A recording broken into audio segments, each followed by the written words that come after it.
week of her 5 weeks. We'll have the last one next week. This is We Can Work It Out. We're going to have a Beatles song first, then her talk.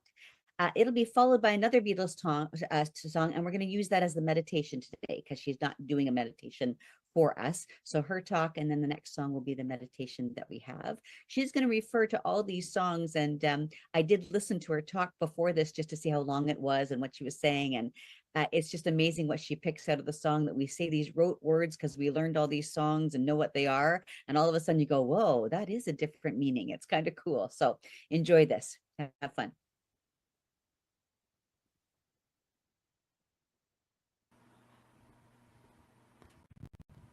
Songs can give us so much insight into life. And today we're going to look at a few songs and how they describe how, as we search for loving and fulfilling relationships, we sometimes use strategies that are human, but sometimes not as productive or supportive as we might like. So we're going to look at a few songs. We're going to look at Can't Buy Me Love, Please Please Me, We Can Work It Out, When I'm 64, and Obladi Plada. And the whole goal here is to show how we actually play all of these people in various times of our lives, in various situations. We are each of the characters that we see represented as the singer in the song, sometimes as the subject of the person being sung to as well. And we'll see that as we look at these songs, they move to what is a healthier relationship style. But recognize that if you see yourself in one of these songs, welcome to the planet. You have a heartbeat. It means that you are human. And our goal is to work a little bit more towards the place of, if you want some fun, sing Oopla Dee Bla Da. We start with the song Can't Buy Me Love. And I think of this as the person who is the over-giver, the ardent giver, perhaps giving a little bit too much of themselves, too much of their resources, in the hopes that somebody will love them back. I'll buy you a diamond ring if it makes you feel all right. Starts out with this other focus. I'm going to do everything to make you feel better. A little codependency in there, perhaps. But there's this hidden hope that happens, which is, I'll give you all I've got to give if you say you love me too. So it starts out with this, I want to give you everything, I want to give you everything, I want to give you everything. And then there's just this little hook of, would you love me for it? Could you love me? And then, I don't care too much for money. Money can't buy me love. So there's this wisdom that says, maybe this isn't really the best way to find the love that you're seeking. That giving so much of yourself that you might be depleting yourself, promising yourself that money doesn't mean that much. Money is an energy, it has meaning. The meaning is what we give it. But when we give anything too much, and we're depleting our own well-being in the process, then this is not a healthy relationship. So the over-giver is seen very clearly in this. And all of us have been this over-giver at times in our lives. And then we see this next part, which is, let's see if I can find it. Yeah, now there's this, oh, am I doing the right thing? Well, if you tell me that you don't really need this stuff, that will make me feel better. Tell me that you don't really need the diamond ring. Tell me that you don't really need the kind of things that money buys. So there's this wisdom longing to come out, but there's also an element of desperation, of please tell me I'm not making a fool of myself because I'm giving you all this stuff. And that's the danger of the over-giver. Nothing wrong with giving. And they shouldn't have to tell you anything. They shouldn't have to reassure you in any way. If the person you're giving to is needing to respond in a certain way, then what you are presenting is not a gift. It's a contract. So give what feels authentically true for you, is authentically healthy for you, with no expectation of, please tell me that I'm doing the right thing, or please love me because of what I'm sacrificing for you. Next, please please me. This is not the overgiver, this is the overtaker, also known as the victimized gaslighter.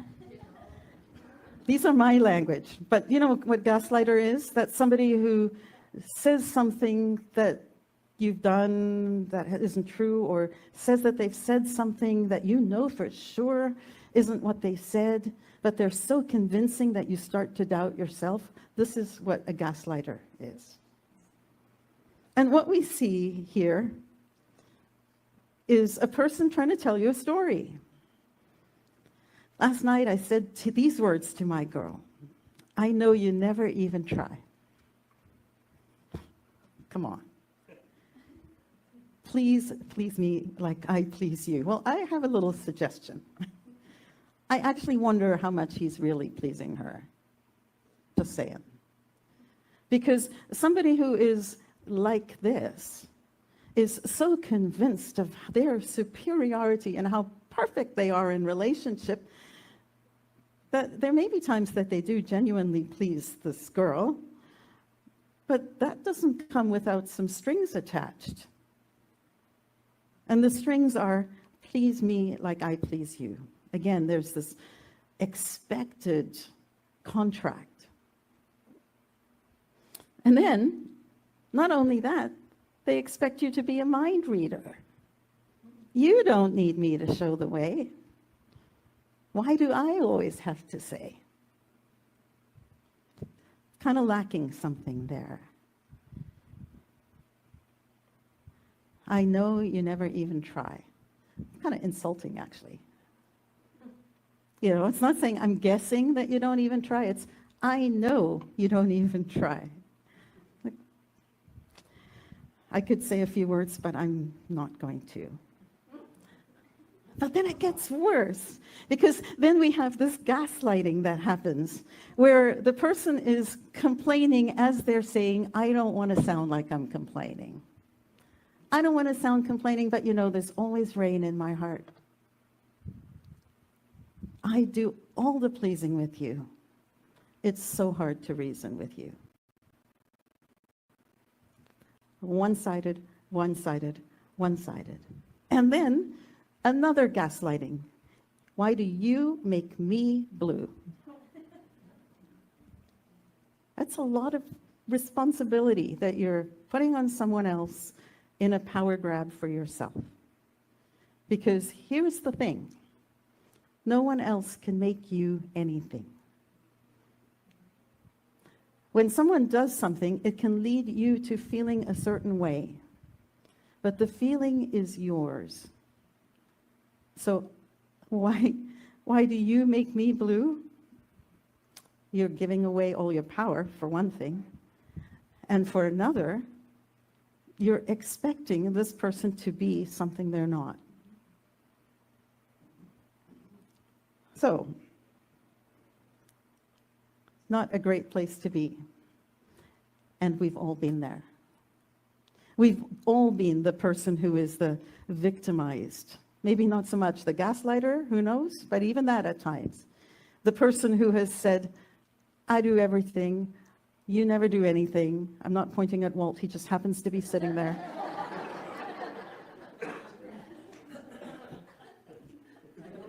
I don't remember the last time I did anything. Yeah, well, that's another story. But the idea of, this idea of, I do it, I'm the one who's doing everything, I'm pulling my weight, you're not, I shouldn't have to tell you. The honest response is, if you're feeling that way, to say it. Don't expect a person to be a mind reader. And question the assumptions you make about the reasons that people aren't in the same space in giving or taking as you. Because chances are they're giving in a different way. One-sidedness does not work. So don't be an over-giver. Don't be an over-taker. And then we get to another strategy that we all use. And this one I have to thank my brother Ron for, because I had never picked this up, and I have sung this song hundreds of times. And this is what I think of, thank you, Ron, as the biased negotiator. So what we see are the words, try to see it my way. I'm going to keep talking till I can't go on. And I'm going to expect you to sit there and listen. And if it's not today, I'm going to do it again tomorrow until I wear you down enough that you give in. But while you see it your way, we run the risk of breaking apart. Oh, and by the way, we can work it out.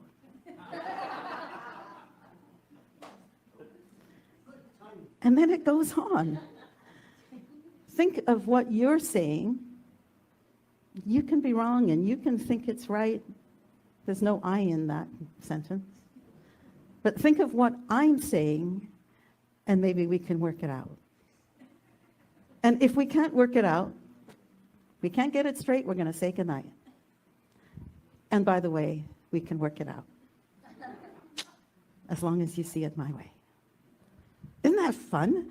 Have you ever seen that in those lyrics before? I'm like, wow, that is so clever. And then, life's short, man. There's no time for fussing and fighting. It's a crime to fuss and fight. So I'm going to wear you down one more time and say, try to see it my way. That's how we're going to work it out. And we've all done it. So just catch yourself. If you find yourself as this character of my way is right, your way is wrong, and if it's not going to be my way, then it's going to be the highway. Instead, consider the idea of, if it's not going to be my way, I'm going to move to the other side of the couch until we can figure it out, and maybe we'll talk about it. And that brings us to a slightly more, actually a much more, healthy relationship scenario, and that is when I'm 64. And with this one, we see this shared vision that one person is asking the other one for their permission and their buy-in. And there's some really neat elements in this song as well. We see this romance first. Send a Valentine, a birthday greeting, a bottle of wine. Don't forget the romance. And if you're in a non-romantic relationship, build romance into whatever relationship you have. Bring flowers, bring gifts. It does not have to be limited to a romantic relationship. And then ask a question. The idea of, let's build this vision together. Are you willing to be with me when I'm 64? And will you let me make mistakes? If I come home at 2:45, are you going to lock the door? Or can we still be in a relationship together, even though I'm going to make inevitable missteps? And then there's this shared vision, which is so lovely, of reciprocity. I can serve you. I could be handy mending a fuse when your lights are gone. You can knit a sweater by the fireside. Maybe on Sunday mornings we could go for a ride and we'll do the gardening together, and who could ask for a better picture than that? Are you in? And the "are you in" comes in a desire for honest clarity. Send me a postcard, drop me a line. State your point of view. Indicate precisely what you want to say. Give me your answer. And then, if the answer is yes, think of what we can create. Because, oops, one more. Because you'll be older too. So we can create this vision that includes scrimping and saving so we could go for an annual vacation on the beach. This vision includes grandchildren on your knee. Are you in? Will you still need me? Will you still feed me when I'm 64? It's pretty when you think of it. And then we move to the most interesting, and for many people, the least favorite song by the Beatles. And that is Obladi Bada. And yet, it has wisdom too. Because with this song, we see not just this shared vision, but also an idea of remaining independent while remaining connected with each other. We see the song start with Desmond being a person in the marketplace, maybe selling fruit and vegetables. Has a barrow in the marketplace. Molly is a singer in the band. Presumably somewhere along the line, maybe at the bar, maybe at the marketplace, they meet. And he says he likes her. He likes her face. He buys her a ring, they get married. They build a home, sweet home. And there's that shared vision, a couple of kids running in the yard. And Molly's song is Obladi, Oblada, life goes on. Life goes on. And life goes on. And we see that in a couple of years, they have a home, they have children, and their shared vision continues. Desmond continues in the marketplace, and now the kids are allowed to play with him in the marketplace. And Molly continues to sing in the band. So you sort of get this idea of stability of family. And then the twist. The twist at the end of the song, which maybe you've picked up on if you're familiar with the song, and maybe you haven't. But the twist is,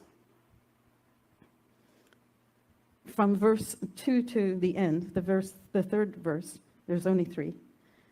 In the second verse, it says, happy ever after in the marketplace, Desmond lets the children lend a hand. Molly stays at home and does her pretty face. And in the evening, she still sings it with the band.